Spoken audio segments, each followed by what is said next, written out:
A continuación, Quito con Marjorie. Clasificación A.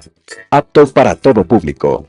Las opiniones vertidas en este espacio por la producción y dirección del programa son de exclusiva responsabilidad de sus autores y de quienes intervienen en ellos.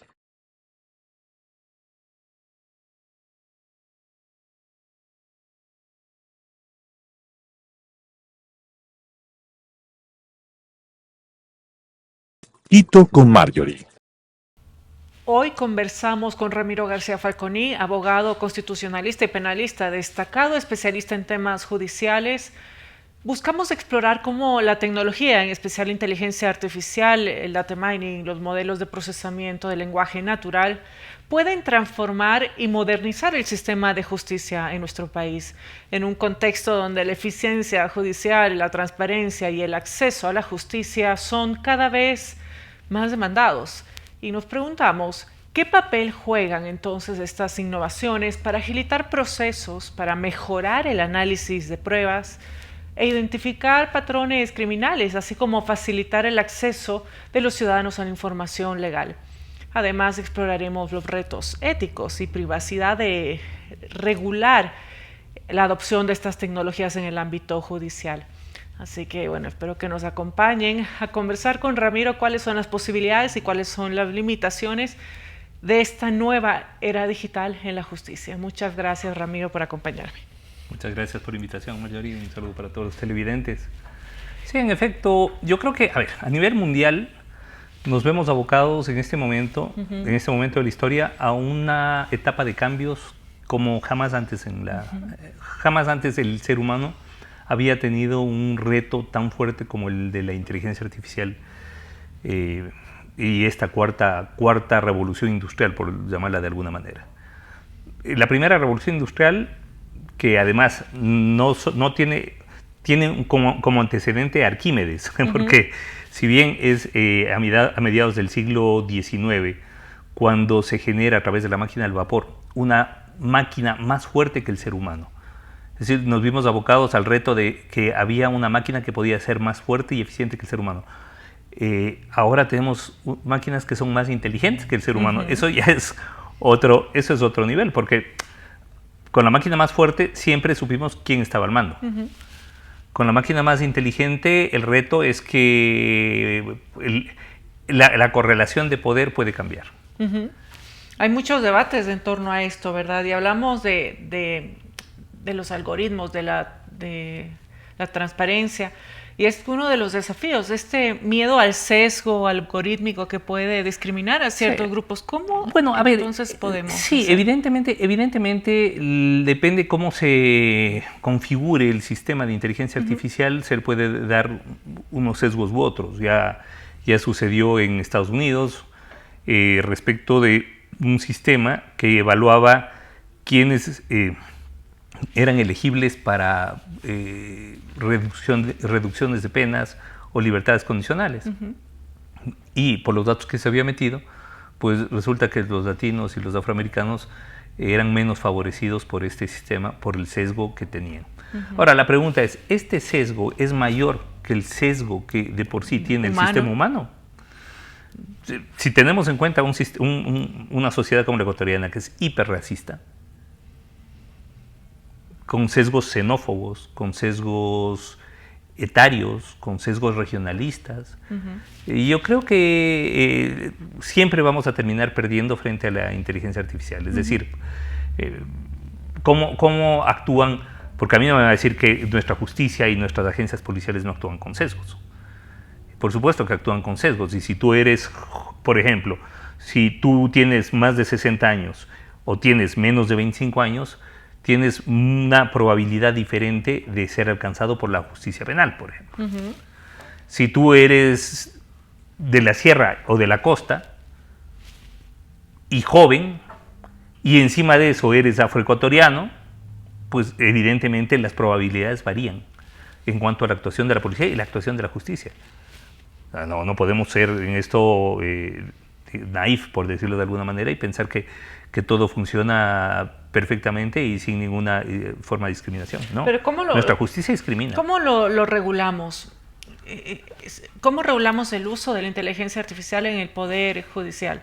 Considerando el avance que tenemos en este momento, ¿cuáles podrían ser el marco regulatorio que debería implementarse para el uso de esta inteligencia artificial en la justicia?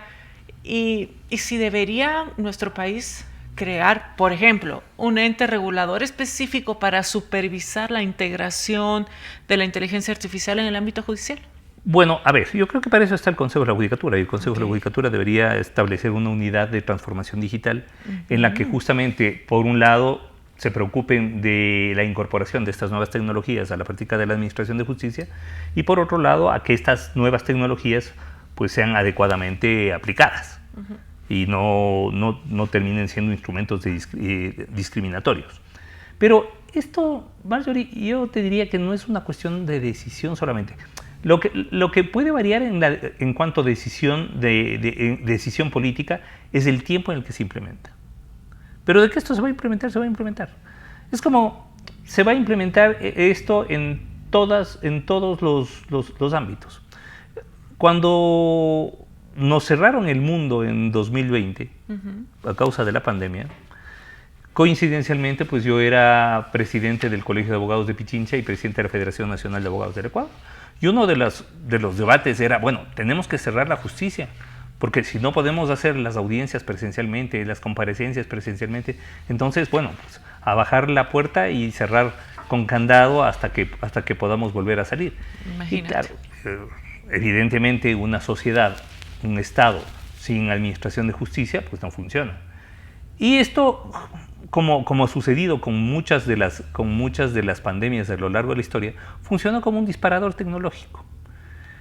Y en marzo de 2016 pasamos del debate de no se puede hacer ya la normalidad. Audiencias en la administración de justicia a que en julio o agosto, es decir, estamos hablando apenas 4 o 5 meses después, se preguntaban los abogados por qué todavía tenemos jueces que siguen llamando audiencias presenciales. Es decir, ya la protesta no era que por qué las audiencias eran virtuales, sino por qué todavía teníamos audiencias presenciales.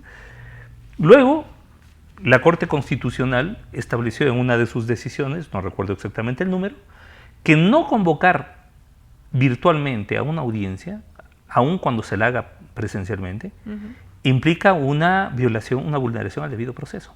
Es decir, la comparecencia virtual, la virtualidad en la administración de justicia ya hace parte del debido proceso. Claro, hoy por hoy tenemos unos problemas terribles con 14 horas con 14 horas de interrupción de energía eléctrica. Ahora tenemos nuevos matices, ¿verdad? Sí, también. Claro, pero bueno, se entiende que son matices excepcionales, es decir, no podemos asumir que es la normalidad, que de aquí en adelante vamos a tener un país con más de 5, 10 o 14 horas de interrupción de la ya está lloviendo por ahora.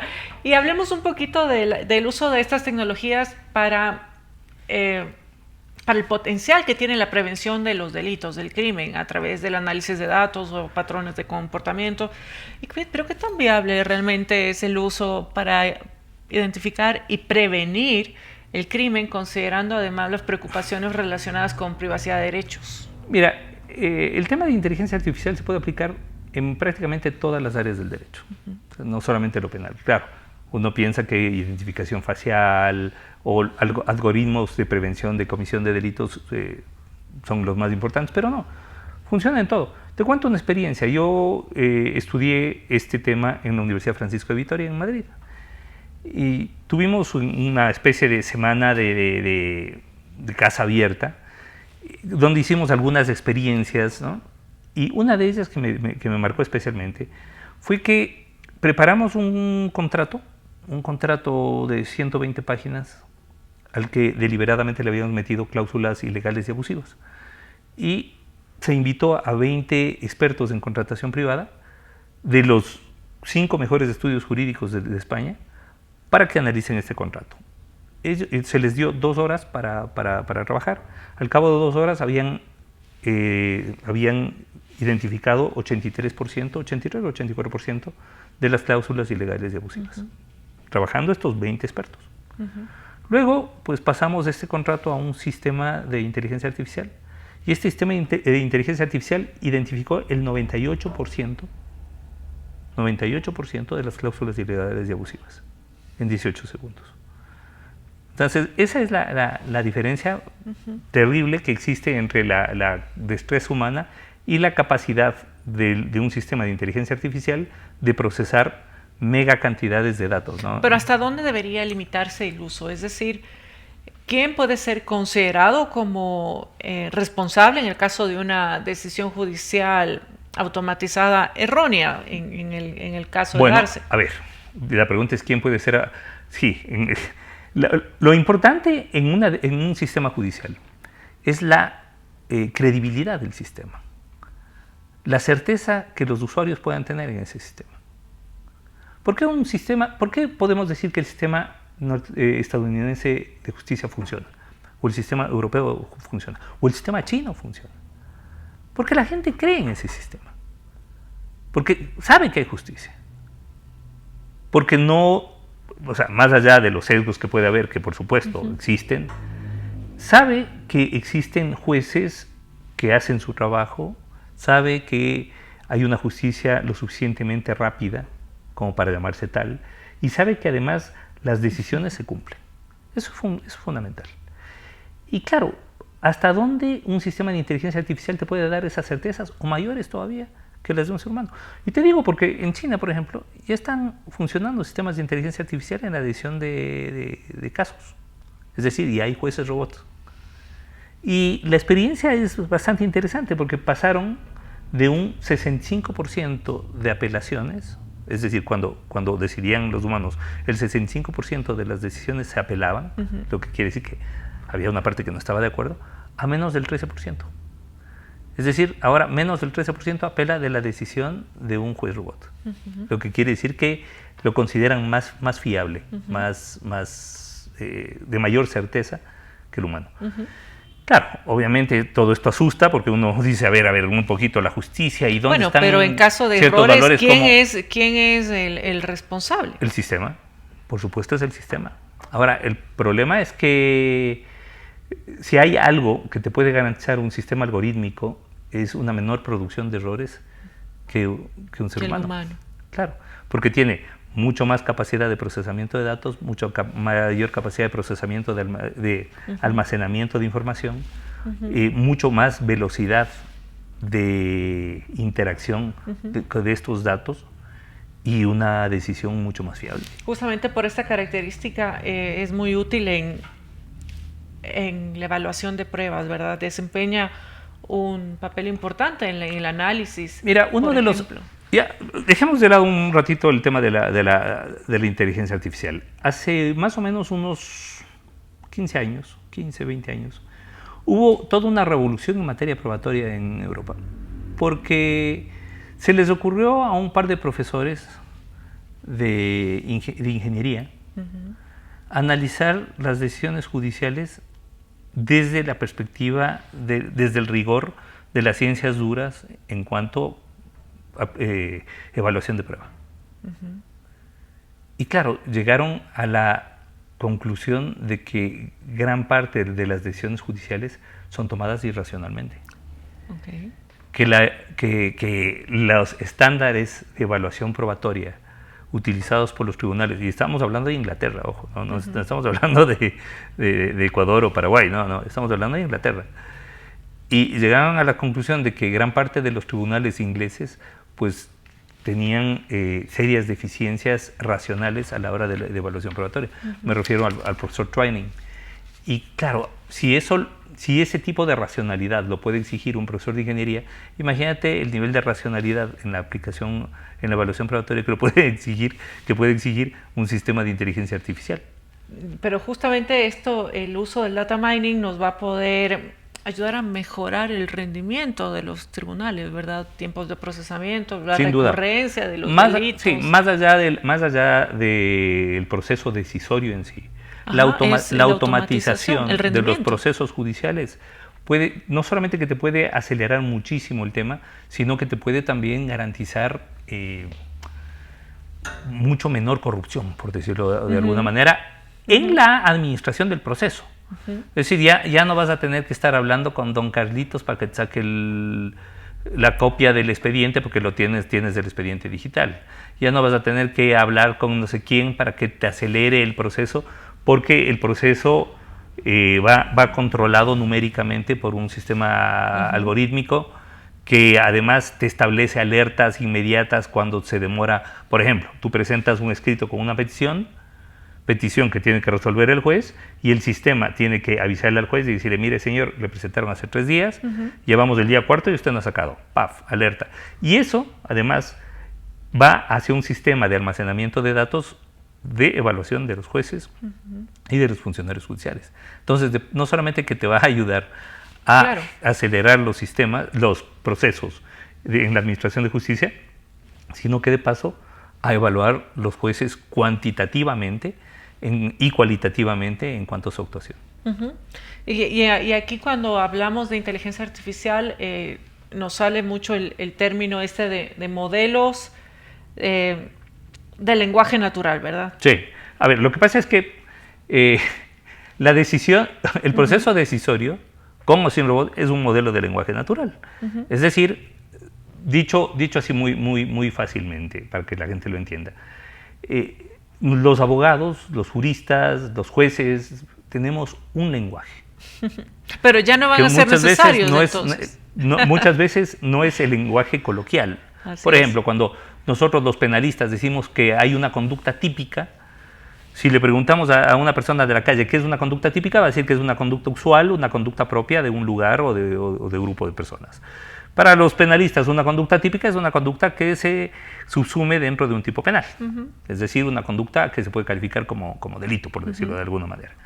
Claro. Entonces, nosotros tenemos un lenguaje que ya es un lenguaje, que lo hemos ido desarrollando, natural, claro, del que lo hemos ido desarrollando durante siglos. Ahora, la inteligencia artificial lo que hace es, a través de sus redes neuronales y a través del procesamiento de lenguajes de lenguaje natural, de modelos de lenguaje natural, que ahora además lo usan chicos de 3º o 4º grado de escuela. Estamos hablando del ChatGPT, que tiene una versión gratuita, por ejemplo, en donde tú le puedes preguntar cosas y te las responde y te las desarrolla.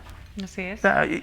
Y eso está cambiando totalmente, no solamente el derecho, está cambiando totalmente todas las profesiones, pero todas. Así es. Paradójicamente, una de las primeras que está desapareciendo es la de programador.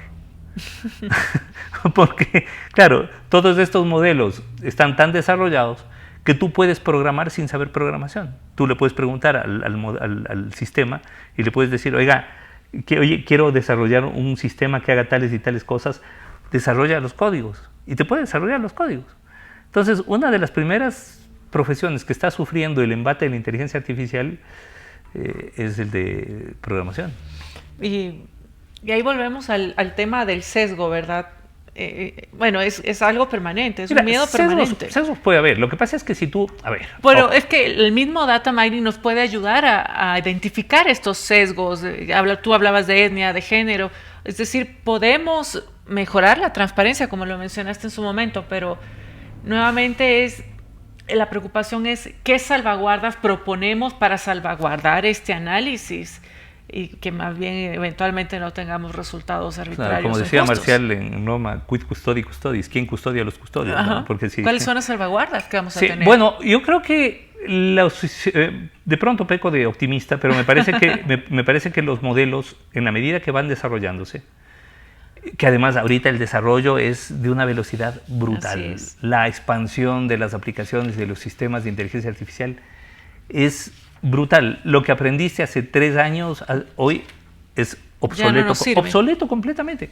Las aplicaciones que yo las veía como ciencia ficción cuando estudié esto en 2021, pues hoy en 2024 las veo como algo ya casi de museo.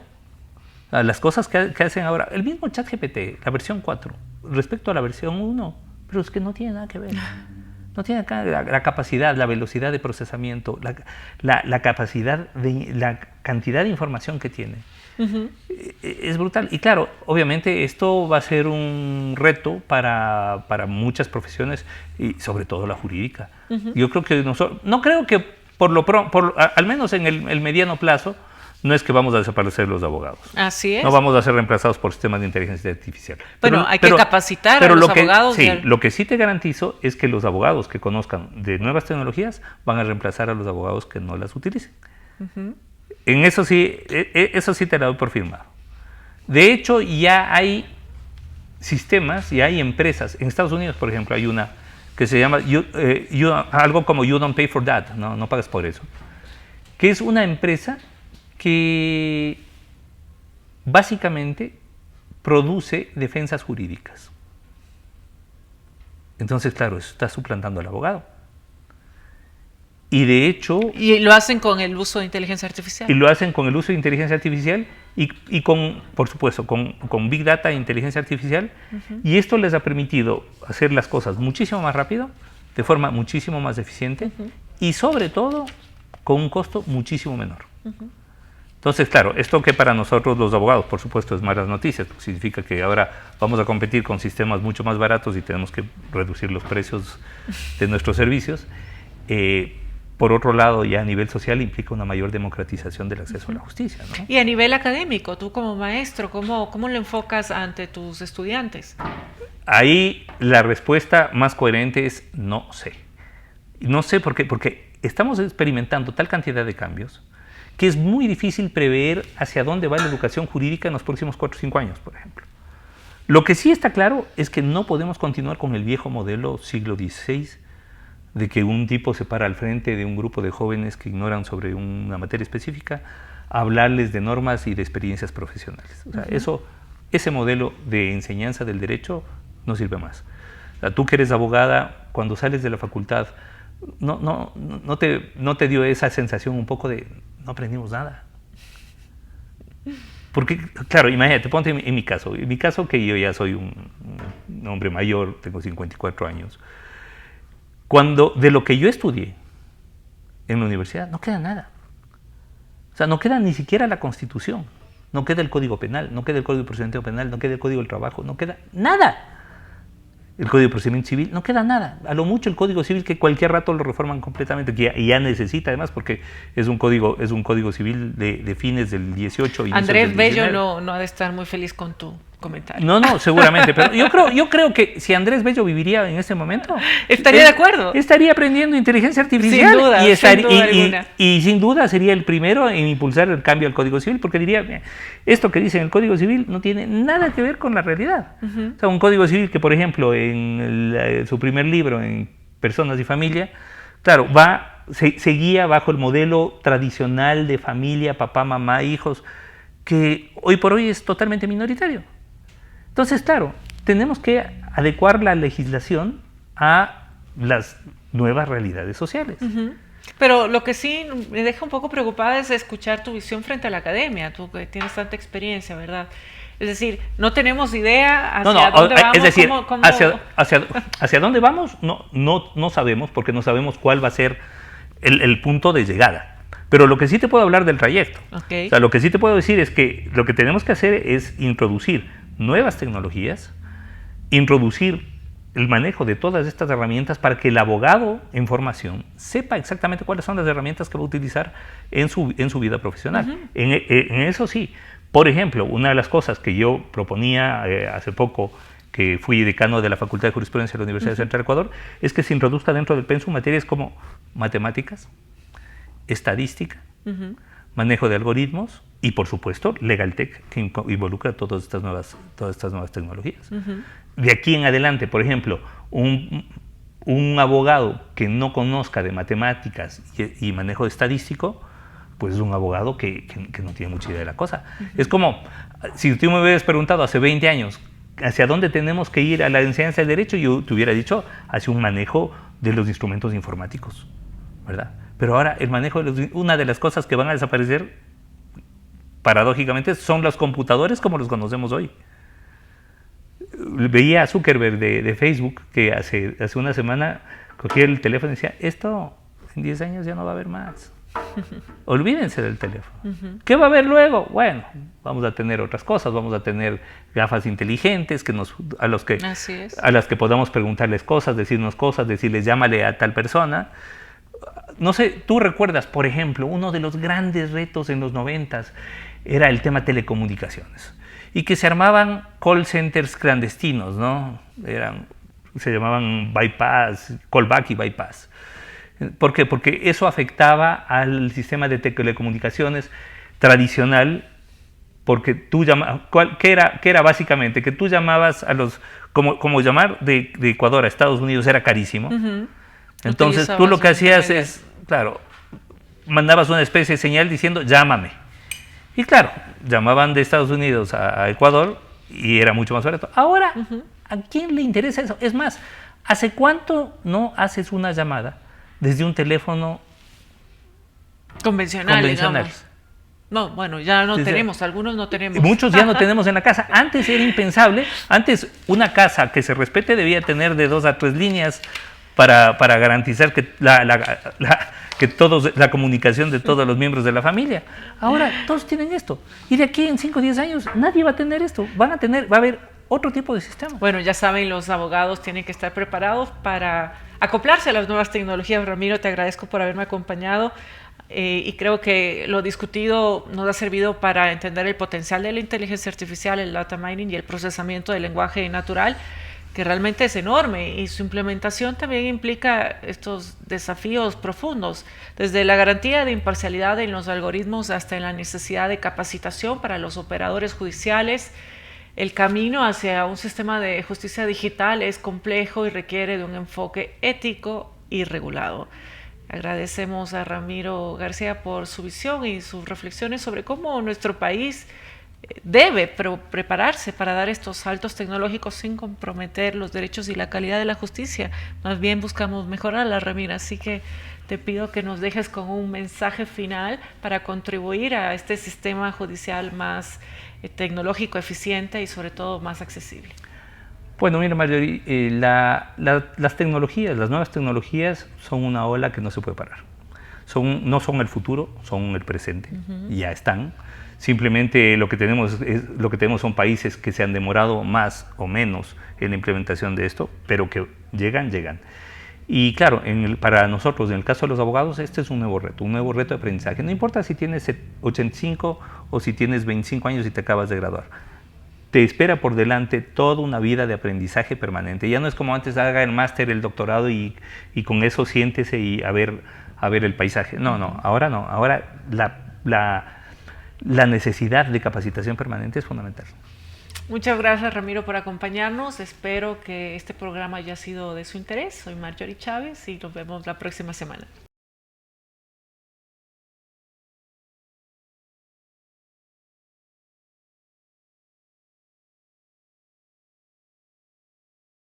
Quito con Marjorie. Las opiniones vertidas en este espacio por la producción y dirección del programa son de exclusiva responsabilidad de sus autores y de quienes intervienen en ellos.